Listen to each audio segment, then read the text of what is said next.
আরে হাসিনা তো আপনাকে সময় দিচ্ছে না, সুপারসনিক গতিতে উনি শপথ নিচ্ছে, উনি আরো কি কি সব করতেছে। এখন আর কোনো বিএনপির কর্মসূচি থাকবে না, এটা জাতীয় কর্মসূচি, জনগণের কর্মসূচি, শেখ হাসিনার পতনের কর্মসূচি। যুগপৎ মানে যার যার কর্মসূচি তার বিএনপি কর্মসূচি দেবে, আমরা আমাদের মতো করে কর্মসূচি করব। এই প্রক্রিয়ায় আর হবে না। এই একটা জালিম সরকার পৃথিবীর মধ্যে, এই ধরনের একটা স্বৈরাচার ফেরাউন, এটাকে নামাতে গেলে এখানে ওই ধরনের বাছ বিচার করার আর কোনো সুযোগ নাই। যত সংগঠন আছে, মাঠে ময়দানে আছেন বা যারা নাই, সকলকে একসাথে করে অভিন্ন কর্মসূচি দিয়ে মাঠে নামতে হবে। আর রবীন্দ্রসঙ্গীত গাইলে হবে না।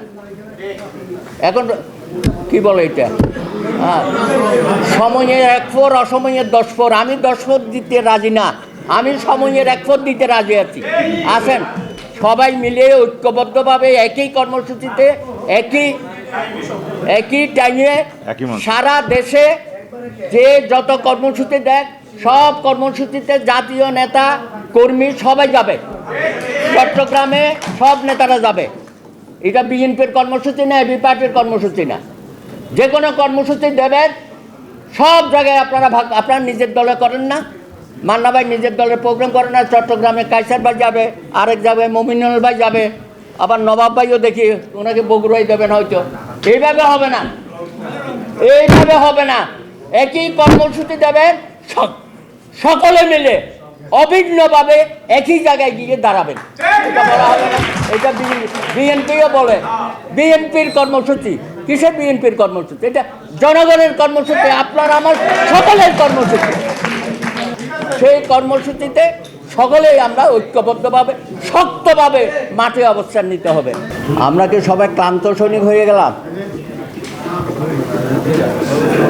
আমার তো মনে হয় 7ই জানুয়ারির পরে এত বড় একটা বিজয় হলো আমাদের জনগণের, আমাদের তো ক্লান্ত হবার কোনো সুযোগ নেই। এখানে বিজয় খুব কাছাকাছি আমার কাছে। এটার ধারাবাহিকতা রক্ষা করতে হবে। উলম্পন দেখেন না কালকে এতে কোথায়, সরওয়ার্দী উদ্যানে নীলজ্জ বেহায়ার মতো লম্পন করতেছে।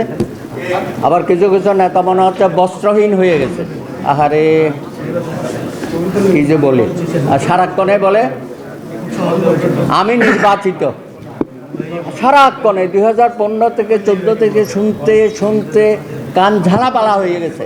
আমি গণতান্ত্রিক, আমি নির্বাচিত, নিজে নিজে বলতেছে, বকেই যাচ্ছে। কালকে তো আরেকটি অসাধারণ কথা বলেছে যে মাফিয়া সরকারের মহারানী কি বললেন, যে এইবার আর বলা যাবে না আমরা ভোটারবিহীন, আমরা রাতে দিনের ভোট রাতে। এইবার কিন্তু আমরা একটা দেখাই দিচ্ছে তারা। বাপ রে বাপ, কি যে গণতন্ত্র! আমি বলেছিলাম, ডক্টর মঈন খান বলেছে দামি নির্বাচন, দামি কী সব বলেছে, ডেফিনেশন আব্রাহাম লিঙ্কনের ডেফিনেশন উনি পাল্টিয়ে দিয়েছে। তারপরে দামি কি পর্যবেক্ষক সব নিয়ে আসছে। অধ্যাপক সাহেব, আমার ল্যাঙ্গুয়েজ একটু ভালো হচ্ছে না। আচ্ছা, থ্যাংক ইউ। তো এখন কথা হচ্ছে এখানে আজকে আমরা আমার তো এত বিশ্লেষণ করতে গিয়ে আবার একটা দীর্ঘস্থায়ী প্রলম্বিত এর ফাঁদে যেন আমরা না পড়ে যাই। আসো, কর্মসূচি তো মোটামুটি তৈরি করা হয়েছে, আর কত কর্মসূচি দেব জনগণের সামনে দিতে তো আসলে জনগণও এখন 11 দফা, 7 দফা, 31 দফা এগুলো মানে হিসাব নিকেশাব মিলাইতে পারে না। তারপরে তো আমরা 1 দফায় চলে গেছি, আর ওগুলো তো বাদ দেওয়া হয় না, ওগুলো তো আছেই। এখন এই যুগপৎ আন্দোলনের বাইরে আরও কয়েকটি রাজনৈতিক দল আছে, তারাও আন্দোলন করতে হয়তো অন্যভাবে, তাদেরকেও কীভাবে আরও তারাও তো বলছে যে তারাও সম্পৃক্ত হতে চায়। সুতরাং খুব দ্রুততম সময়ে সবাই সম্পৃক্ততা বাড়াতে হবে। আমার এবি পার্টির মঞ্জু ভাইরা, ওনারা আছে যুগপথে, কিন্তু ওনাদের আবার কিছু ভিন্নতা দেখি মধ্যে মানে আন্দোলনে আছেন। আমি বলছি যে কেউ বলেন যে আমি সকালে করব, কেউ দুপুরে করব, কেউ বিকেলে করব, এটা তো ভাই ব্রেকফাস্ট লাঞ্চ আর এর সময় না। সময় যেটা নির্ধারিত হবে সারা বাংলাদেশে একসাথে হইতে হবে। আমরা নিজেরাই তো এই পঞ্জিকা দেখে দিনক্ষণ ঠিক করে এগুলো করার কি এখন সময় আছে? এগুলো করার অর্থটাই হচ্ছে এগুলো আমরা ইন্টারেস্টেড না, এগুলো হাসিনা করুক, তার লোকজন করুক।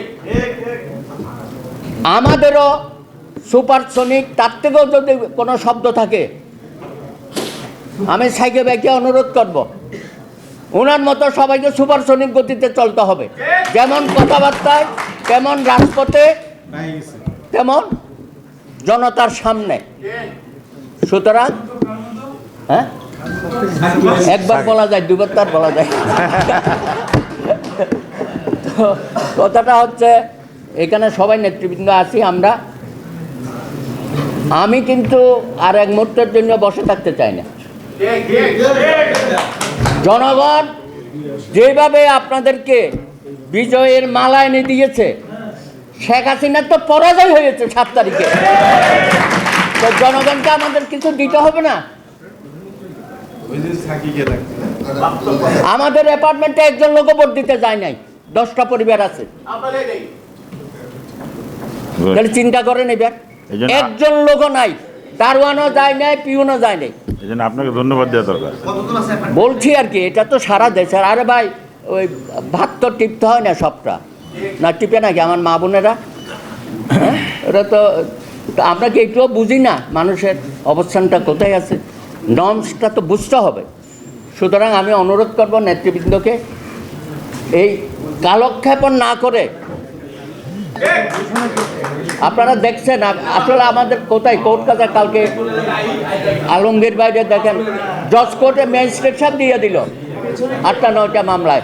আর একটা মামলায় এখানে এই চিফ জাস্টিসের গেইটে, এটা কোনো বিএনপি করে নাই, তারা নিজেরা করছে। গেইটে বাসভবনে ছিলও না চিফ জাস্টিস, সেই একটা মামলাতে ওনাকে হাইকোর্টে আটকাই দেয়। আজকে দুইজন আমাদের সহকর্মী মহসিন রশিদ আর শাহ আহমদ বাদল, আপনারা চেনেন, আমরা কোর্ট বর্জন করেছি এই অজুহাতে। আজকে তাদের বিরুদ্ধে রাষ্ট্রদ্রোহী মামলা, অমুক মামলা, তমুক মামলা। হ্যাঁ, শেখ হাসিনার বিরুদ্ধে কথা বলা যাবে না। আরে বিএনপির সময় তো বিএনপিকে যা গালাগালি করছি আমরা, তখনই তো বলছি যে এটা বিএনপির অঙ্গ সংগঠন, সুপ্রিম কোর্ট বিএনপির অঙ্গ সংগঠন অমুক। কই, তখন তো আমাদের বিরুদ্ধে এরকম ব্যবস্থা করা হয় নাই। আজকে দেখেন কি করেছে তারা। আরে বিএনপির সময় বেগম খালেদা জিয়া প্রধানমন্ত্রী, একটা অ্যাপয়েন্টমেন্ট জাজেস, আইনজীবীদের থেকে বললাম যে এখানে 2 জন জাজ সম্পর্কে আমাদের অবজেকশন আছে, মনে নাই এসব? তারপরে বেগম খালেদা জিয়ার সাথে আমাদের সিনিয়র আইনজীবীরা দেখা হলো, ঠিকই 2টা বাদ দিয়ে দিল। তো এই ব্যবহারটাও তো শেখ হাসিনা কোনোদিন কারোর সাথে করে নাই। এখন ওখানে বসে বসে কোনোদিন শুনেছেন যে আইনজীবীদের বিরুদ্ধে এরকম ঘটনা ঘটে? আজকে তাদের বিরুদ্ধে 1 মাস পরে হয়তো আরও কঠিন রায় দেবে। আজকে বলছে যে এরা 1 মাস কোর্টে যেতে পারবে না। অদ্ভুত অবস্থা। তো সব জায়গায় তো হারিয়ে গেছে। তো আমাদের তো এখন সংস্কারের কথা বলছেন, অমুক। আরে ভাই, সব জায়গায় তো করতে হবে, এটা এখন আলাদা আলাদা করে বলার দরকার আছে? প্রত্যেক জায়গায় তো ধ্বংস করে দিয়েছে। সুতরাং চুলছোড়া বিশ্লেষণের কোনো দরকার নাই। টিপু ভাই আছেন এখানে, আমি সারা জীবন আপনার দিকে তাকিয়ে থাকি।